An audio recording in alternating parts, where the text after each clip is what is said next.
바이크를 타는 이유가 뭘까요? 에어컨도 없고 또 위험하잖아요.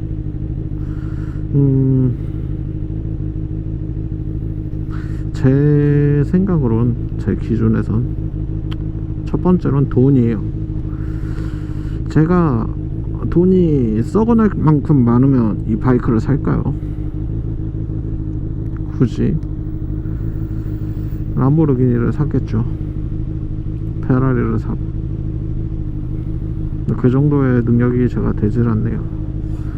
그래서 그 정도 급의 능력을 그래도 제가 가진 능력으로 경험해 보려면 바이크가 아무래도 좀 더 쉽게 접근할 수 있지 않을까, 뭐 그런 생각에서 일단 바이크를 저는 타는 것 같고요. 두 번째로는 이동수단. 그래도 차 막혀 있는, 이건 과거에 머물러 있는 제 기준으로 차가 막혀 있는 그런 도로에서 갓길 또는 뭐 차 이렇게 사이사이 다니는 그런 것들을 나는 그래도 고속도로는 못하는 대신에 그래도 국도나 일반 도로에서만큼은 차보다는 뭐 큰 차이는 나는 건 아닙니다. 어차피 목적지까지는. 근데 어쨌거나 목숨을 걸 정도로 큰 차이가 나는 건 아닌데, 어쨌거나 그렇게 타고 가면, 사이사이 이렇게 타고 가면 아무래도 좀 더 빠르니까 그래서 또 노란불 애매하게 탑차 안 보이게 빠르니까 그래서 또 타는 것 같고요.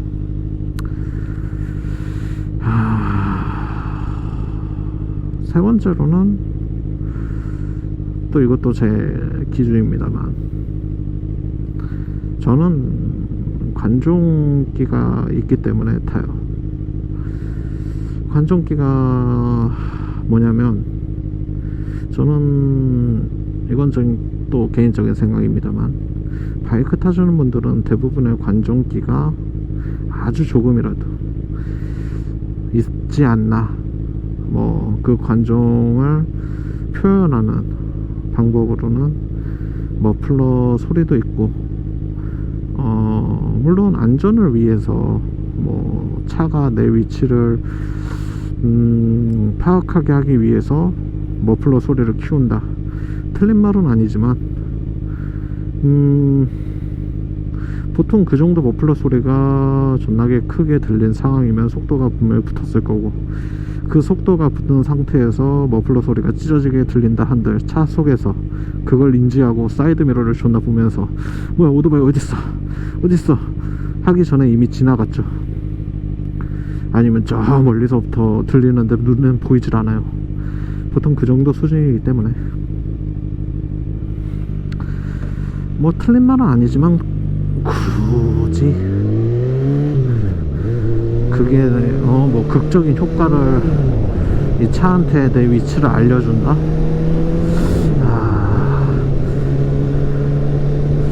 이 차를 저도 운전을 하지만 머플러 소리가 이미 미친듯이 나기 시작할 때는 눈에 안 보이는 거리에서도 이미 소리가 미친듯이 나기 때문에 내가 나 운전하기 바쁘지 저 뒤에 어딘지도 사이드미러에 보이지도 않는 오토바이를 찾겠다고 사이드미러를 계속 보고 있지는 않거든요. 그리고 보통 일반적인 운전자들, 일반적으로 자동차만 운전해왔던 분들은 이 오토바이의 가속도가 얼마나 빠른지 실제로 잘 모르시는 분들이 되게 많아요. 지금 차도 적혀 있는지는 모르겠지만 과거에 있는 차는 사이드미러에 적혀 있죠. 밑에 사물이 눈에 보이는 것보다 가까이 있다고. 근데 오토바이는 사물이 눈에 보이기도 전에 가까이 있기 때문에 자기가 봤을 때 저 정도 거리에 있으면, 한 100m 있으면 내가 여기서 차선 변경해도 되겠다, 어림도 없죠. 100m는 오토바이한테는 1초에 불과하니까. 1초도 안 걸리죠. 전하게 쏘시게 되면. 그렇기 때문에 머플러로 나의 위치를 알린다.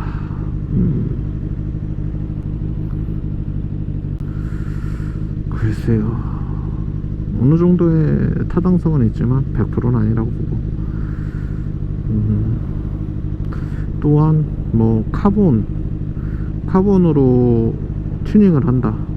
저는 이 알차 카본이 진짜 이런 파츠 카본들이 그 부품이 생 카본인 줄 알았는데 그게 아니라 붙이는 거더라고요. 카본 껍데기를 한마디로 옷을 입더라고요. 옷을.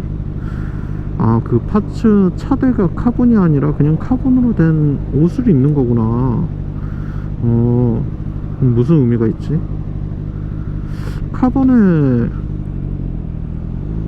제가 카본에 대해서 잘 모르지만 뭐 요번에 스천에서 카본으로 된 휠이, 요번이 아니지, 하여튼 카본으로 된 휠이 나왔죠. 근데 그걸 사용자를 얘기를 들어보면 내구성이 안 좋다고 하더라고요.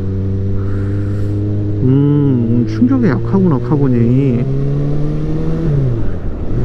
그럼 카본, 제가 알고 있기로는 카본이 무게 때문에 쓰고 또 간지가 나기 때문에, 이쁘잖아요 아무래도. 그래서 쓰는 걸로 알고 있는데, 그 또 가격을 들어보니 한두 푼이 아니더라고요. 그래서 이것도 관종력이 아닌가, 이거를 꾸며서 나를 보여주기 위한 또 그런 종류의 그런 게 아닌가 라는 생각을 하고요. 그리고 또 뭐가 있을까요? 소리, 그리고 뭐 튜닝 파츠, 물론 튜닝 파츠가 다 관종 때문에 한다는 건 아니고, 그거에 이제 맞는 기능이 있다면 그 기능 때문에 했겠죠. 근데 그게 아니라 또 패션 튜닝이라는 게 있으니까. 그리고 또 뭐가 있을까요? 관종을 위한 거. 저 같은 경우에는 뭐 공도에서 따로 그렇게 즐겨 하진 않지만, 아무래도 윌리나 뭐 스턴트 기술을 또 하게 되면 또 그것도 관종이고, 물론 그거에 맞게 원래 기술이 목적이 있는 기술들인데, 그 목적 때문에 그 기술을 쓰는 상황은 그렇게 흔치 않고, 보통 사람이 있는 곳에서 쓰죠. 왜냐면 또 간지나니까. 예를 들어서 저 혼자 바이크를 타고 가면서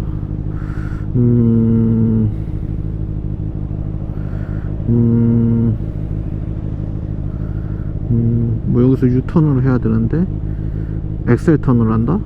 굳이 그런 걸 하진 않거든요. 누군가 보고 있으면 이제 또 하고 싶고, 아무래도 그런 게 또 있고 하니, 그런 기술들을 이제 또 관종력이 있기 때문에 쓰는 것 같고, 또 다른 또 계열의 또 기술이 있죠. 코너 탈 때 왜 무릎을 바닥에 긁으면서 공도에서 탈까요? 그건 굉장히 위험한 기술이고 위험한 영역임에도 불구하고 왜 굳이 무릎을 긁을까요? 우리가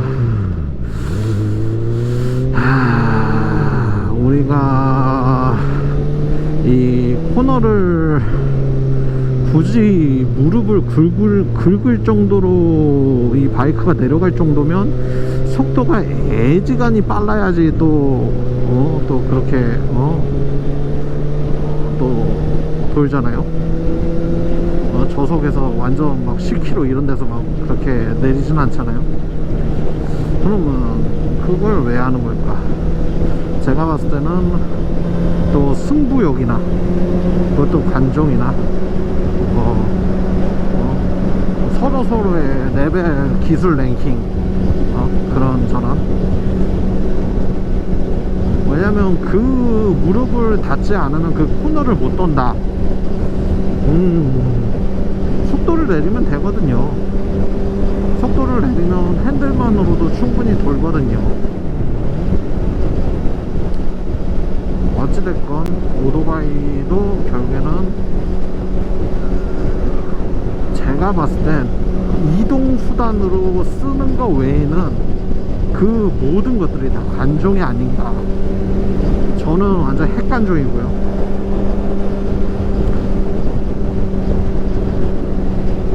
어찌됐건 그런 건데, 이런 문화들이 이제 이런 것들이 아무래도 2000년도 초반에는 엄청나게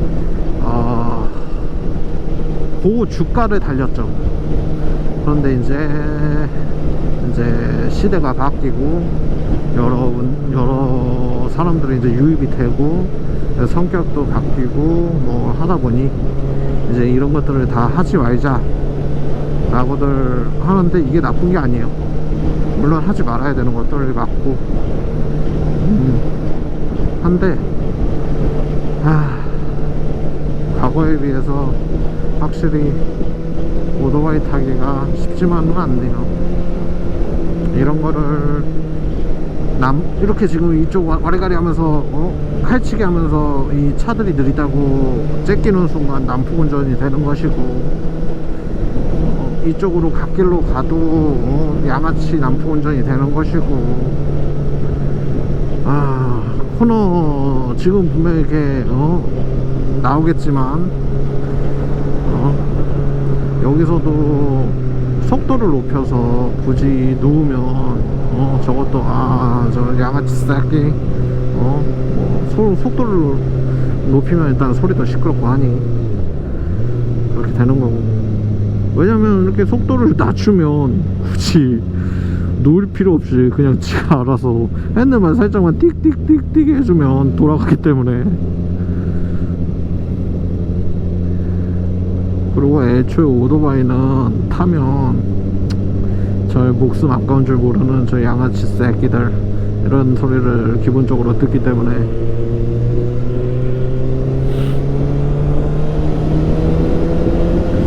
어쨌건 차에 비해 이 오토바이를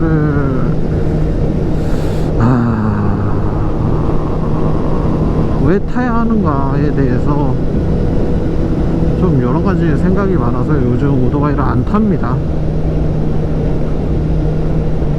속도를 빠르게 낼 수도 없고, 그렇다고 관종력을 피우기에는 그걸 제재하는 법들이 많이 너무나도 생겨났고, 자연을 저는 가끔 TV에 나오시는 분들이 자연을 달리면서 자연을 느낀다? 숨 막혀요. 버스 뒤에 한번 서봐. 숨 막혀요. 숨 막혀. 시골 길 거기까지 내려가는데 죽어요. 죽어. 쉽지가 않아. 이렇게 뻥 뚫렸을 때 쏘면 난폭이요. 그럼 여기서 이제 딱 이 상태에서 자연을 즐긴다? 이거 싹 대가리 돌리자마자 그냥 얘가 물론 제어 시스템이 있는 오토바이들도 바이크들도 있기 때문에 그들은 가능할지 모르겠지만 우리는 노면을 봐야 되기 때문에 굳이 풍경을 보기 위해서 대가리를 돌린다? 며칠 전에 바티메가 이제 보배에 올라온 사진 보니까 머리 잘못 돌렸다가 앞차 급정거에 대처 못하고 뒤에서 박은 다음에 뺑소니 했다고 이거 찾는 게시물이 있던데, 이 오토바이 탈 때 이 대가리를 함부로 돌려서는 안 돼요. 우리는 긴급 제동 시스템이 없잖아요, 자동차처럼. 가뜩이나 노면도 많이 타는데.